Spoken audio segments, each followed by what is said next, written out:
to know everything. Who in the what and the where, I need everything. Trust me, I hear what you're saying, but act like it's new what you're telling me. Welcome to another episode, latest and greatest episode of State of the Pels. Welcome, everybody. I've got Ethen joining me today. Ethen, thank you so much for jumping on so we can talk about some New Orleans Pelicans basketball. Yeah, absolutely. Excited. Every season I convince myself things are going to get better.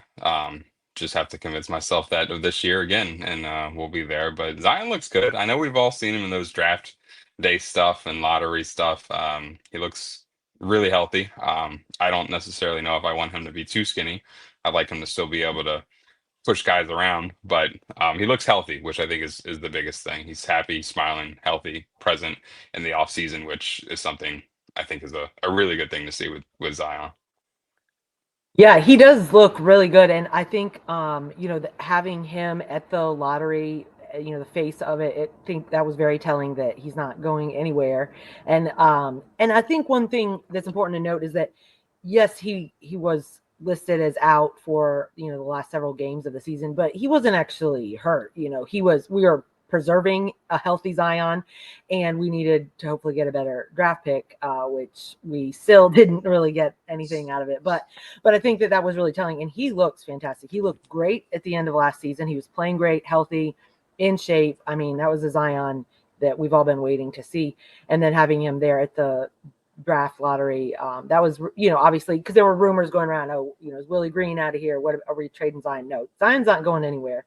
And people need to understand that he's like a lottery ticket. And one day the lottery ticket, you're going to cash in on it. And this could be the year that we get it.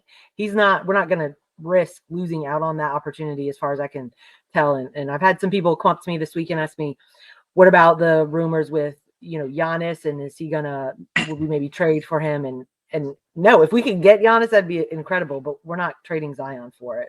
I don't think that would be the move to do anyway. You've got Zion, who's younger, and he hasn't even touched his potential yet. So, but what are your thoughts on some of these rumors with Giannis going around and the Pelicans because of the draft picks and all that we hold? Yeah, I think a lot of it is off season driven, right? Similar to the Olave and Steelers situation. I think that was probably a rumor that it was formed somewhere with some probably factual things behind it. But, with the retirement of Carr, or just like, you know, the Zion being at the lottery kind of thing, and Willie Green being at the NFL draft for whatever Mhm. reason, with them putting their chips in on those guys, I think it's like you said, a sign that they're rumors. I think if the Pelicans are involved at all with the Giannis trade, kind of like we alluded to yesterday with the posts, I think it's purely going to be from a like a third party situation. We hold one of the draft capitals for the Bucks, and if they want to give us more to get more out of the Giannis situation, it might be a year down the road. But I think that's the only way I think we're involved. I don't foresee this team moving on from really anyone currently on the roster other than maybe Bruce Brown or Kelly Olynyk. But I mean, Kelly showed up and showed out consistently. Mhm. And when we did trade for him, and even Bruce had a couple of good games. So I don't. I almost think you need at least one of those guys for a vet presence. After getting rid of Najee, who wasn't exactly a vet, but he knew how to get guys fired up. I think you still need something like that. And I think whether it be just from an attitude or from a veteran stance, I think those guys can really do a lot. And um, so yeah, I don't think any of it's really. I think there's some truth in it, but it's not the truth we're being told, right? It's third party team type situation. So I don't see um, Zion going anywhere or Willie going anywhere this season at all. No trade deadline talks or anything like that. We'd have to be like 0 and 40 something at the trade deadline for anything to move, I think. Or even before the season again, like we said. Willie at the draft for the NFL, and Zion being around for the lottery and also going to be there for our pick. It just doesn't make sense. So I'm right there with you. Yeah, and it is going to be interesting to see. Obviously, the Pelicans got the number 7 draft pick out of the lottery. Who do we actually end up drafting? I mean, I don't. There's no one that I'm like, hey, this is the missing piece that we need. And to be totally honest, I think that the Pelicans have all the pieces that they need right now. So I don't know. Obviously, they're going to draft somebody, but a healthy Pelicans team is a deep playoff run type of team right now. As is, they don't need anything else. Sure, you can add in things that can just even help it, but as they are right now, they've really got what they need. The only thing I'm a little concerned about right now is DeJounte Murray. Obviously, he's on the road to recovery, but he won't be available for the beginning of the season, most likely. So we're gonna point guard. I mean, he was just a difference maker having an actual point guard out there last year and what he was able to do. So I guess CJ will probably have to start that position, or do we draft maybe a point guard? You got Jose Alvarado. I just don't know what we're going to do in that to start off the season. And obviously, you want to start out strong if everybody's healthy, which they should be at that point. So that's where I just don't know who we're going to get at number 7. I don't think anyone that we draft right now is going to be a difference maker for this team right away. Yeah, I definitely agree. I think there were talks, I can't remember his name, but there were talks about the 7-footer that, the Pelicans should see at 7, but um I I have a lot of faith and think his ceiling is super high, and Missy and you, I just think Mm-hmm. he's got a super high ceiling, and he showed some of it last season. For a rookie, he never got rattled. He kind of reminded me of Herb his rookie season. Mm-hmm. Herb got playing time his rookie season not only because he played defense, but also because he didn't put his head down. Right. And the reason Trey Murphy didn't get playing time a lot his rookie season was because he'd miss a couple of shots and he'd let it get to him. Herb Mm-hmm. never did that. He just got back on defense. And I think that's the same thing that kind of happens to Jordan Hawkins a lot, and hopefully Jordan Hawkins blossoms like Trey did, because both of those guys have more athleticism than I think they knew they had coming into the league. And we managed to develop that out of Trey. So hopefully Jordan Hawkins can follow the same thing. But I think that's the only thing is, as a big man who plays defense, um, he can learn as he goes for the offensive side of things. As a guard coming into the league, if you're not a passing oriented guard, I think there's a lot to learn at the guard position that you may not have to learn at maybe the forward or the center position. So I think those guys have a benefit. But Dylan, he wrote that article about, I'm number 7, and the options to pick, and most of his choices, or his suggestions, or whatever you want to call them, they maybe were guard oriented, but they were all bigger guards, which I liked, because as I'm a huge Jose fan, I think he should start 82 games at point before we got DeJounte Murray. He may not be as durable as I'd like him to be at his size to start all 82. I don't know, but huge fan. Um, but I think we'll be all right no matter who we draft, because if we can put Jose out there at the point, we don't need him for 82 games. DeJounte is going to come back.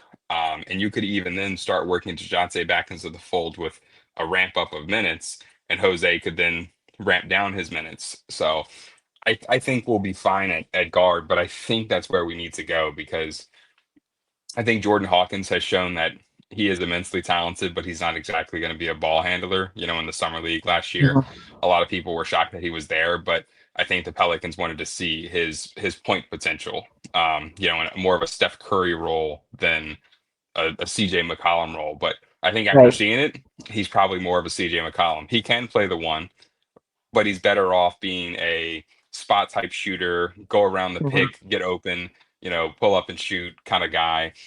I think that's where Jordan Hawkins will eventually wind up, and I agree. I don't think there's anyone, unless you manage to trade up to 1 or 2 somehow with some pick swap thing down the road. If you're kind of trying to go all in this season, I just don't know if there's anyone at 7 that makes a difference. So I'm right there with you. I think there's great options. I just don't think any of them are going to um, be a difference maker day one, unfortunately. Yeah, there's definitely great options for sure. Like that's a good point. It's not to knock the players that are coming in. It's just that it's look, I'll put it like this way. Um, you know, I played basketball in college. That jump from high school to college, just that jump, you're just like, I can't believe how much faster this is. And even my son in high school, JV, he's been practicing with varsity now. He's like, everything's so fast. And it's the same way. You can be at the top of your game in college, D1. When you get to the league, everything's faster, bigger, stronger, so that's where I just don't think there's anyone quite ready, and maybe Cooper Flag is the only one that can jump in immediately, but I don't know. He's 18 years old, there's just, you don't know what you don't know. So it'll be interesting to see who we do get, but I think the Pelicans have shown that they have done a really good job drafting guys and then developing them to become these really higher level, more elite type of players. So I'm encouraged by that. But in terms of just next season, I think the team that we've had, from last year, if they just can stay healthy, it's like a broken record saying that with them. But if they can stay healthy, it's going to be a really fun season, and I'm excited about that because I feel like we've been waiting a long time. We've been waiting for that season that we're just like, we know can happen. It's one thing if you're a fan of a team that you're just like, this team has got such a long rebuilding time or whatever. We're not there with the Pelicans. We're in, like, we have what we need. And so it's like, let's just stay healthy and start having some fun, winning some ball games. And I think it can be a really exciting season. I think it would be great to fill up the Smoothie King Center, just get all the energy back. But just some of the guys you were just naming. I mean, think about how deep we are, I mean, you've got Jordan Hawkins coming off the bench. You talk about Bruce Brown, Kelly Olynyk. Like, we've got just a deep, deep team. I mean, Jose Alvarado, like you said, he could be starting for several teams, Yeah. especially teams over in the East. He would be a starter. And that's the thing, when you're on a good team, you're going to have good guys that don't get as many minutes as they could elsewhere. But that's what you're kind of balancing is, are you trying to just play minutes in the NBA? Or are you trying to also win games and make a push? So it'll be interesting to see what happens there. What would you say now, like, as of this point now, who would you put as your starting five to start the season, just currently with the team that we have right now, the roster? Assuming no DeJounte at the start. Yeah. Yeah, I would probably go. Um, and this is purely. I'm not a coach, okay, but this is with the thought that I think I felt this way even last year, considering fully healthy minus DeJounte this year. I think CJ is a great asset to come off the bench right now. Um, Even if he's running the point off the bench to start the season, I'm not mad at that. Mhm. I don't know if I want him controlling the ball for, the full 8 minutes of the first quarter or whatever it may be. But I say that to say, I think right now, without someone like Jose coming off the bench to ignite those guys, you need a veteran off the bench to kind of put a fuel behind those guys. And so this lineup is completely ridiculous, but I think it could work. I would love to see a lineup of Jose at the one, Trey at Okay. the two, Zion at the three, Olynyk at the four, and Missy at the five. I think you're athletic. I think you're fast. I think you're going to run. I mean, imagine a fast break and you as Jose, Yves gets the rebound, and you have Kelly Olynyk, Trey Murphy, and Zion all running for the fast break. Like, Mhm. even if you don't get the fast break, you have Yves trailing to set a screen for you to possibly dive in. You know what I'm saying? Like, I feel like that's a lineup that would create a lot of pace, but you could then make a sub early, shift Z to the four, bring Kelly to the bench, shift Trey to the three, and then plug in CJ. And now you have fresh legs CJ who's coming off the bench. I'm not even saying he's got to sit until 6, 7, 8 minutes. Bring him in at 4 minutes, Just get out running, get out fast, because we've seen it. The first and the third quarters, the Pelicans walk. And I don't know what it is, Mhm. but we've seen those 20-point leads just disappear in the third quarter, because when you get out there and you get punched in the face, you're not ready. And I think a lineup like that, and I'm not saying CJ won't run. I think he he would have ran 5 years ago, but we've seen the way CJ plays now.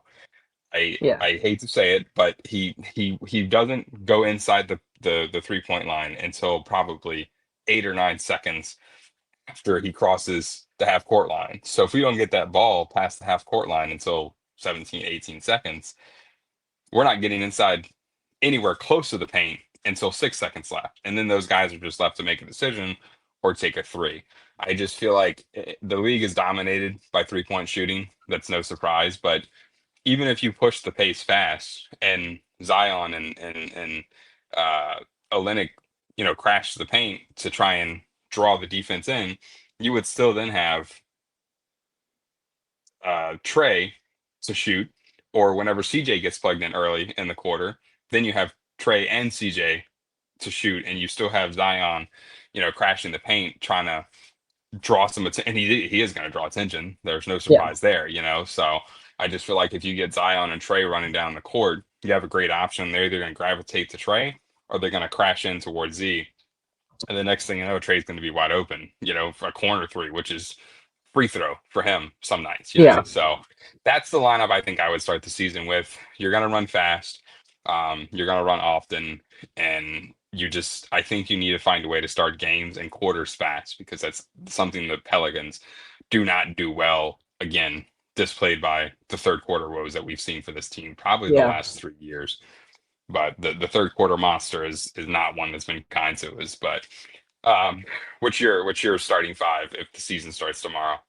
I think you make some interesting points, but like at that point, it sounds like Herb is just nowhere to be found, and I'm like, I got to have minutes with Herb. So, um, I don't know at the point guard. I like having a veteran with CJ starting, I'm just gonna go Trey, Herb, Zion, and Missy to start out, but there's just so many pieces. But just imagine this though, when DeJounte is fully healthy, and you get those five starting a game, bro, that's gonna just be a different level. Like so, Yeah. and I don't know what the timeline is on DeJounte. I need to look into that somehow because I'm curious when can we expect him to be out there and ready to go. But yeah, I think until he's ready, you just got that kind of point guard piece. But I love the minutes with Olynyk. I love the minutes with Elfrid Payton last year. I mean, he was an assist monster for us. So Hmm. we do have a lot of options there. But yeah, I'm gonna start Herb for sure. Uh, there's just that defense, and I want to see what he can do now that he's going to be healthy. God bless him having to sit that whole time last year. I know that had to be brutal to do. So I don't know. We'll see, but I think it's going to be a fun season coming up, and fingers crossed we all just stay healthy and and bring in the support for them. And hey, depending on how the Saints season goes, we might be craving Pelicans basketball come October, like more than we ever have before. Right. Yeah, I think the only reason I So, didn't include Herb in like my thought process was just because I don't know how quick they're gonna want him to return to full play, mhm. and I also again think that guys like Trey. I think the only thing if I knew Herb was coming in 100% healthy, and they said 4 months, and that was probably 4 months ago, but I know there were also Yeah, things that it could be a 6 to 8 month type injury, so right. we could be Mhm. missing more than one starter guy starting the season, which is just Pelicans luck, right? Like, oh yeah, you're gonna get your starting I five know. back 2 months into the season, even though they missed season games last season, but. Um, yeah, I think he would just be, even if he's 100% healthy and he can play, unplug Kelly and plug Herb in, and then you have instead of you getting Yeah, the rebound, you're getting Herb stealing the ball, and then Jose running the paint with Yves and Zion with Trey on the corner somewhere. yeah, I think it would work either way. So I think the only benefit that Kelly would provide is Kelly and Yves rebounding, and Zion can just start running. He's yeah, he's great at rebounding when he wants to, but I'd rather see him running in the opposite direction, and Kelly and you can just eat up the boards whenever they need to. So it'll yeah, be really interesting to see either way. But I think that's the only thing is that her plug and play. The I think he's so valuable anywhere.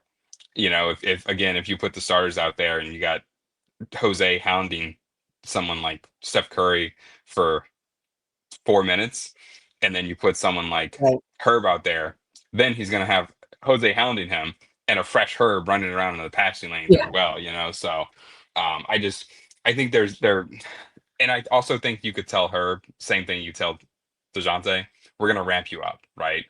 And he's not going to get phased by that. I think you could give Herb G League minutes to get him healthy, and he would be okay. He's not going to get, Mm-hmm. it's not going to get in his head, you know? So Yeah. I think no matter which way you spin that, he'll be fine. You know, you could tell her that he's just not going to play tonight because, you know, he would probably just sit on the bench and still cheer, go fishing Oh, the he next would. day, and then show up ready to He's play, you know? yeah, he's a true just team player. Whatever needs to be Exactly. Yeah. done, he wants to get the wins, and he wants his teammates to do big things too. And I Right. love that they have that on this team. But even Olynyk and Bruce Brown had surgery after the season. Like even they weren't Yep. 100% all season, and they Yep. still gave us really good minutes. And thank God for those guys because there was only so much good to watch last year and all the games. But we had these guys that we brought in, and they just it was they were playing for next season of what's their minutes going to look like for next season. So you got to give them credit for doing that and even not being Right. 100% healthy and doing that for us. So yeah, I mean, I'm looking forward to next season. Obviously I pretty loyal to the team no matter what's going on.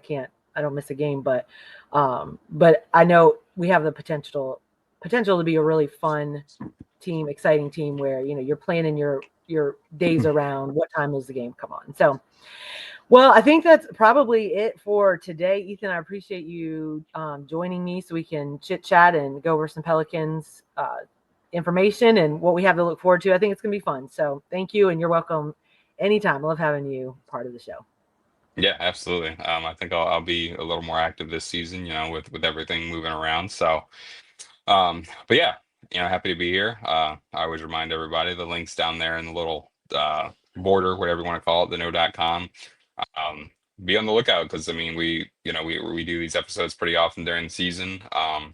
Chrissy does a great job. You know, I'll never forget the shout out from Antonio Daniels about her recaps. You know, and it's something simple, right? You could have missed the game and you just kind of want to know what are the high points. That's what that article's for. Check it out. She'll write them throughout the season. And even if you're just not looking for something like that, you know, we got plenty of stuff. We got Tina now doing all kind of events. We got Rel covering the gold and hopefully some other stuff in the future photography wise. So check us out everywhere. We'll be active. Yep, we're here. We're not going anywhere. So, all right, everybody. See you next time.